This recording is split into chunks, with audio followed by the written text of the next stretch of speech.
रहनुमा नून लीग बलीगुर रहमान ने गवर्नर पंजाब के ओहदे का हल्फ उठा लिया। तकरीब हल्फ बर्दारी गवर्नर हाउस लाहौर में हुई। Chief justice Lahore high court justice Mohammad Amir Bhatti ने हल्फ लिया।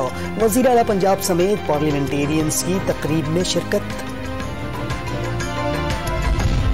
एडवोकेट जनरल पंजाब अहमद अवैस अपने ओहदे से मुस्ताफ़ी। अहमद अवैस ने अपना इस्तीफा नए गवर्नर पंजाब को अरसाल कर दिया।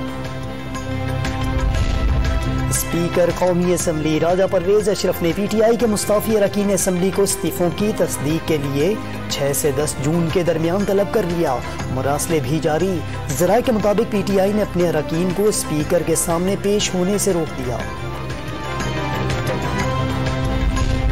राजा परवेज अशरफ का अमल बदनीयती पर मबनी है। कासिम सूरी हमारे इस्तीफे मंजूर करके इलेक्शन कमीशन को भिजवा चुके थे। PTI रहनुमा फरूख हबीब की program live with Adil Shahzeb में गुफ्तगू। असम्बली में न जाने और 2/3 अक्सरियत लेकर वापस आने का अज़्म भी जाहिर कर दिया।